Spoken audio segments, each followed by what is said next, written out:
Bhagavate Vasudevaya. So I'll be speaking on something that came in as a request. For the last few weeks, we've been asking if people had things that they'd like to hear about, either a question or a particular topic that you want us to speak on. So in response to that, we've been getting a few questions in. And this one is why mantra meditation? So I was actually really pleased to get that question. And I'm glad somebody is actually asking that question, and because it's really important and touches on the heart of what self-realization and what spiritual life and what meditation is all about. So meditation is for the purpose of self-realization. That's why it should be done. The side effects of, feeling more peaceful and more calm, being able to face fears and anxieties, being able to live in this world and deal with things in a more balanced way. These are all side effects. The feeling of more joy, and particularly when one is deeply engaged in the process of meditation, is one of the great effects that you can derive from meditation. But before I answer the question, why mantra meditation, let's consider for a moment, what is meditation? Meditation is not just a stilling of the mind, or to be in a state of no thought or no mental activity. Quite often people think that this is meditation, but actually this is a preparation in the Ashtanga Yoga process. The Ashtanga Yoga process is more what we'll call a mystical process of yoga. That was also very much tied to the path of devotion. In this process, there were two things that one should practice prior to being able to actually meditate. One of those things was called pratyahara, and the other one is dharana. Pratyahara meant to withdraw the senses from the sense objects. It means to become, during that time, disengaged from the world. And the comparison is given, it's like in the Bhagavad Gita, it talks about just as a tortoise withdraws its limbs within the tortoise shell. So the yogi should learn how to withdraw the senses from engagement in this world to come to this place of stillness. The other one is called dharana. Dharana means to bring the mind into a singular focus, because meditation is about being able to really step back from the mind. The mind is understood to be one of the subtle coverings of the living being. In the yoga paradigm, you have an eternal spiritual being, the actual person, who is covered by two material bodies.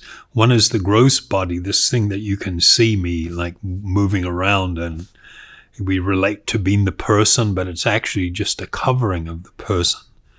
And then the second covering is one of a subtle nature, and it's constituted by three things. One is the mind, which is something that we sort of like relate to, and we're often completely caught up in almost all the time. the buddhi, or the intelligence. This is a faculty that makes it so you can actually step back from the mind and begin to control it. And then what's called the false ego, the ahankara. The ahankara is considered the seat of all of our loss of spiritual understanding. It's based on false ideas of who I am. When I say I am a man, I am a woman, I am young, I am old, I am thin, I am fat, and whatever, when I begin to describe myself as being the material body and having particular types of desires or mentality or whatever, and say that is me, this is considered ignorant. It is not truth. And so the process of meditation was about disengaging. I mean, all of us experience that we're almost entirely living our life in the mind and what's going on.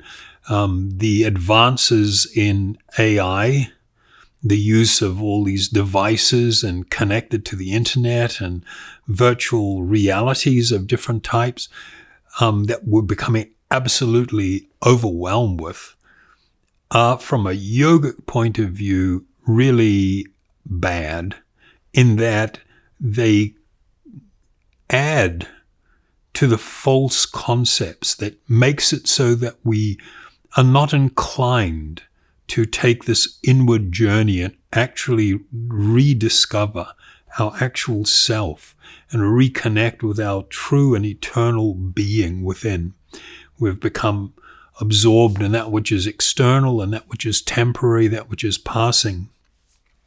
And so the process of meditation was for the purpose of self-realization, to realize, for that to become a reality of who I actually am in the very core of my being, my essence. So meditation was for this purpose. I am an eternal and transcendental truth, a transcendent reality. The body is not a transcendental truth. It's not a transcendent reality. It is a temporary thing. I may be overly and completely, utterly absorbed in it and think that this is everything that there is. Reality is that's not true. This will pass, as everything does, as all bodies do. So self-realization means I actually discover who I am at the actual core of my being. And for me to be able to do that, I must recognize that that which is external is material, it is temporary, it is fleeting. That which is eternal and spiritual, that is me, the person within, the actual being within, the Atma in Sanskrit, which means the self, the Atma. So how do I do that? How do I get there? Well, I must become absorbed in that which is transcendental. Right now, my absorption is that which is material, that which is temporary, fleeting, passing. I must become absorbed in that which is transcendental. That is what meditation is, and that's why meditation was undertaken. So what does it mean to become absorbed in that which is transcendental, that which is spiritual? Well, we must consider what is.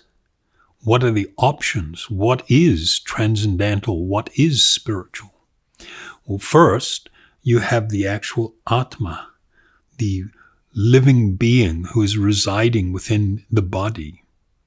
But my problem is I can get sort of like fleeting awareness, like people that try some of these practices where they go on these silent retreats. You don't speak and engage with others for like a 10-day period. People talk about, wow, it's astonishing how much it moves you. This is like the very beginning of catching a little glimmer of a transcendental reality. But if I am unaware of who I really am, how can I be totally focused on that? So that's like a major problem for me. It's difficult. But many of the yoga processes, they would do that through a process of elimination, going through the Sankhya Yoga process by discovering what I am not. For instance, they would look at their hand. What if I no longer had a hand? If this was removed, amputated in an accident, would I still exist? Would I still be complete? The answer is yes. One of my limbs, two of my limbs may completely be removed, but I would still be a complete person.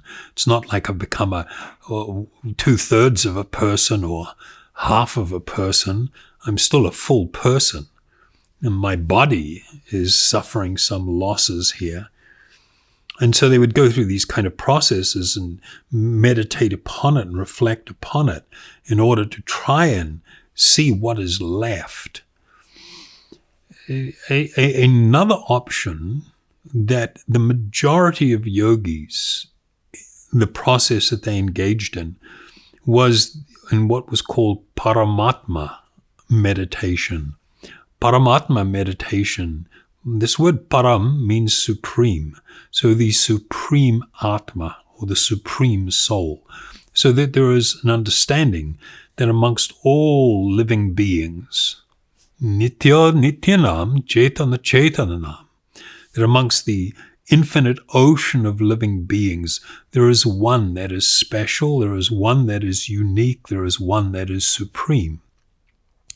And he was referred to by the yogis, this Paramatma, as being the Lord residing within the core of my being, within my very heart. And the yogis would engage in a process of meditation upon the transcendental features, the transcendental characteristics of this sublime, transcendental Lord of my heart. But that is also very difficult. So, since time immemorial, this has been known, but about just over 535 years ago or thereabouts, there was a unique personality who was considered an incarnation, an avatar in India, in the eastern part of India. He was known as Chaitanya Mahaprabhu. And he brought into focus these most ancient teachings that the easiest way, particularly for people in this time and age, to become absorbed in that which is transcendental, is to become absorbed in this spiritual sound vibration. This is what is known as mantra, but not just any mantra. It is a special category we address as Sri Nama, which addresses the divine names. So the process of meditation that was prescribed was like what we do in these evenings, this kirtan, the vocalization, the chanting, the hearing and the chanting of these transcendental sounds. These spiritual sounds have come from that spiritual platform, and they have descended and been passed to us through an unbroken chain of spiritual teachers. And they contain, when one receives them in this way, they contain an enormous spiritual potency that is utterly transformative. So one does not have to endeavor to, still the mind or engage in a lot of the practices that were undertaken by the great Ashtanga yogis. One can, in any environment, but more especially when there is two or more people gathering together, it has a unique potency that in a group or a congregation, a sangha, to hear and to chant these spiritual sounds, these transcendental sounds. And what one is doing in this case, it is likened, and I often talk about this, something that people can easily picture in their minds when you see people bathing in the holy rivers of India. And they will stand waist deep in water, and with folded hands they will immerse themselves under the water and come up again, and then usually offer respects to the Supreme. So what we are doing in mantra meditation is literally immersing ourselves in the purifying and the transcendental waters of these spiritual sounds, Sri Nama, these divine names. And by doing that, it has a powerful and automatic effect of purifying the mind and the intelligence and reconnecting us with our inner spiritual self, our actual being. We are, in effect, taking spiritual nutrition that is both purifying us and enlivening us and granting us spiritual insight and awakening us to our true spiritual identity and reconnecting us with this supreme soul, this Paramatma. So that, in short, in summary, is really what the process of mantra meditation is. And all of the things I've laid out in this brief talk are actually essential. Where you receive a mantra from, how you receive it, how you engage in utilizing it, are important considerations in having the effect and experiencing the purification from these transcendental sounds. And it is the easiest. It's sublime, and it doesn't require anything. You can do this anywhere. One doesn't need a good voice. You don't need to be able to, have a particularly melodious voice or anything like that. But simply by hearing attentively, listening to just in a surrendered way and taking it into your heart, and then in a heartfelt way, with attention and with devotion,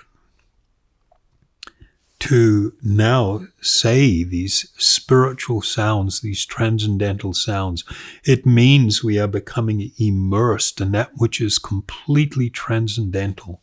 And that has a deeply purifying effect and will bring us to the platform of complete self-realization and God-realization. That is the outcome, that is the benefit, that is the focus. As one becomes more dedicated to this process, then there will be, if you like, tips and tricks, things that you can apply to make it so that you are more receptive. Because the more receptive we are, the more we can embrace and take in this transcendental experience, the transcendental sound, the more increasingly we experience the effects of this purification, and the more quickly one advances in their spiritual realization and experience. And perhaps at some point going forward, I can speak to you a little bit more about it, that those who actually become very dedicated and focused on this practice, there are different stages of spiritual attainment and spiritual experience that come from it. But for now, I would just really like people to encourage people to consider making a daily practice, building this habit of a daily practice, even for a short time, but a consistent amount of time to engage in this meditation, to build your own personal practice. It is the consistency that is like really important. Having received this mantra from an authorized source, from a bona fide source, one will experience its potency and power. And by regular engagement with this spiritual sound, it will bring tremendous internal change, a complete change, a revolution of the heart. Doesn't matter whether you know, what kind of philosophy that you follow, or whether you are engaged in any particular religious activity or not. It doesn't matter. If you add this to your life, you will become a better person, and you will become a better practitioner of whatever type of if people want to try to live a more compassionate and engaged life, to be kinder, you will become better as a person. And your own internal spiritual life, or if you have a religious life, it will be tremendously enhanced by doing this. So thank you very, very much for the opportunity to speak with you. And of course, now I invite you to engage in this process. So, again, as I mentioned, just open your heart and mind, listen to and receive the transcendental sound, and then repeat with attention, and full self-realization and God-realization can become yours. So the mantra that we will use is Haribol Nitai Gaur. Nitai Gaur Haribol.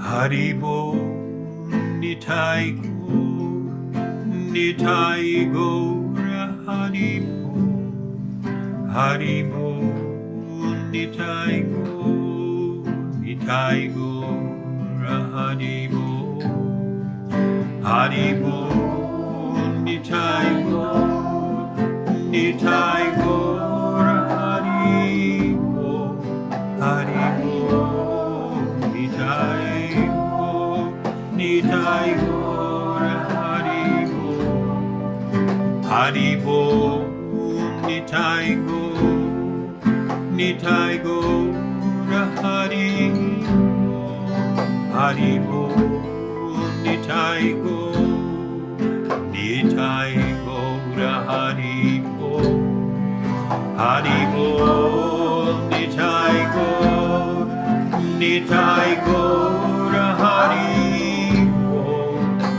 Haribol Nitai Gaur, Nitai Gaur Haribol, Haribol Nitai Gaur, Nitai Gaur Haribol, Haribol Nitai Gaur, Nitai Gaur Haribol, Haribol Nitai Gaur, Nitai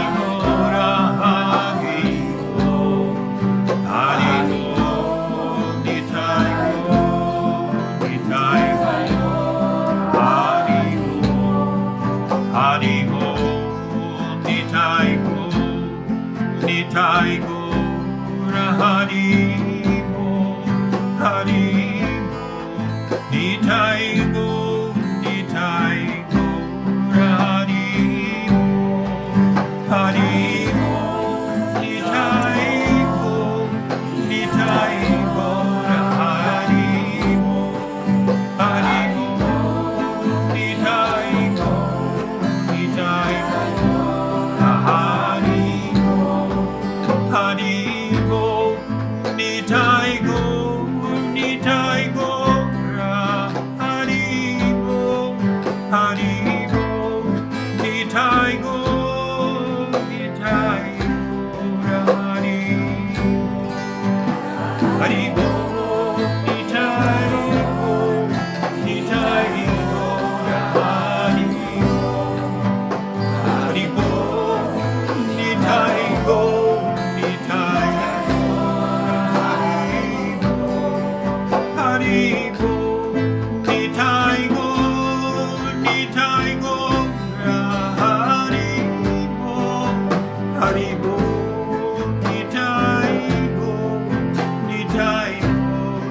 Nitai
Haribol.